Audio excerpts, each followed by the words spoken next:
Good day mga ka-JT sa Kalam, kasakalam JT. At mainit o panahon, sinamang palad po ang nairam namin sasakyan ay medyo napiutan. Ayun nga po, siyempre gala-gala lang pag may time mga ka-JT sa Kalam. At ito na naman po, kasama namin si Major number 1, Major number 2. At alam na, siyempre salamat sa dalawang ate, binili ako ng short at damit. Siyempre, love na love ko yung dalawang yan. At kasama namin si Turet, si Anton, at ayan, nasa ATC po kami. At meron kami kasama import dyan. Si Mala, si Caleb, at si Juday, at si Joben. Kasama ko namin dyan nagkala. Ayun. At ayan, si Manager number 2 at si Manager number 1. Ayan. Ayan po, ang bida. Ngayon, si Juday at si Joben. At siyempre, papakita po si JT sa kalaman. So yung si Caleb na nililigalag nila. At ayun po, magpapakita na lang po ulit ang bida, mga kaditi sa kalam. Ang ganda ng buhok mo, mga kaditi sa kalam, gupit 7.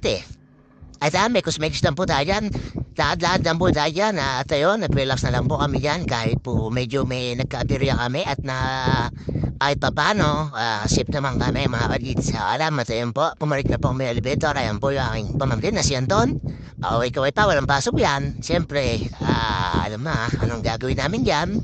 At hindi naman po pwedeng hindi kami maggala dahil hindi naman po, ano lang, kakunti lang po ang client ata ng resort. Kaya yan, lakas-lakas po si Major number 1. Ayan po, kasama si Troy, si Sean, ang mga bida po ng KMCA sa Kalam. At ayan po, mekus-mekus lang po tayo dyan, mga GT sa Kalam. Hanap-hanap po ng bibilihin. Ayun, na po si Major number 2. At ayun po, ganda po na Alabang Town Center. Ganap lang po kami kailangan ng mabibili. Tapos, gala lang po, palipas oras, palamig sa mall, para lipas sa aircon. Ayan, may isa kaming Major number 3 kasama, si Juday.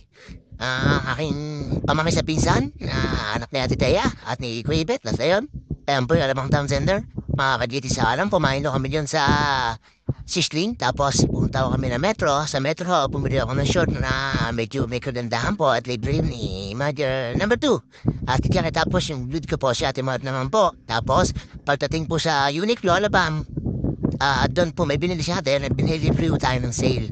Medyo salamat sa dalawang ate.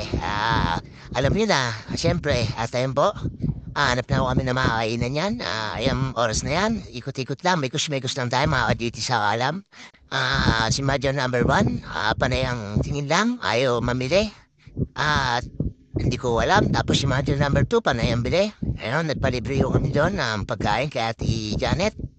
At yan, binili pa ako ni Anton yan. Ayan, ano yan, Dairy Queen. Napasarap po niya. Yan pa rin, masarap yung may Royal Oreo. May chocolate yung sa mga dito sa harap. Darat kami dyan. Siyempre, kain lang.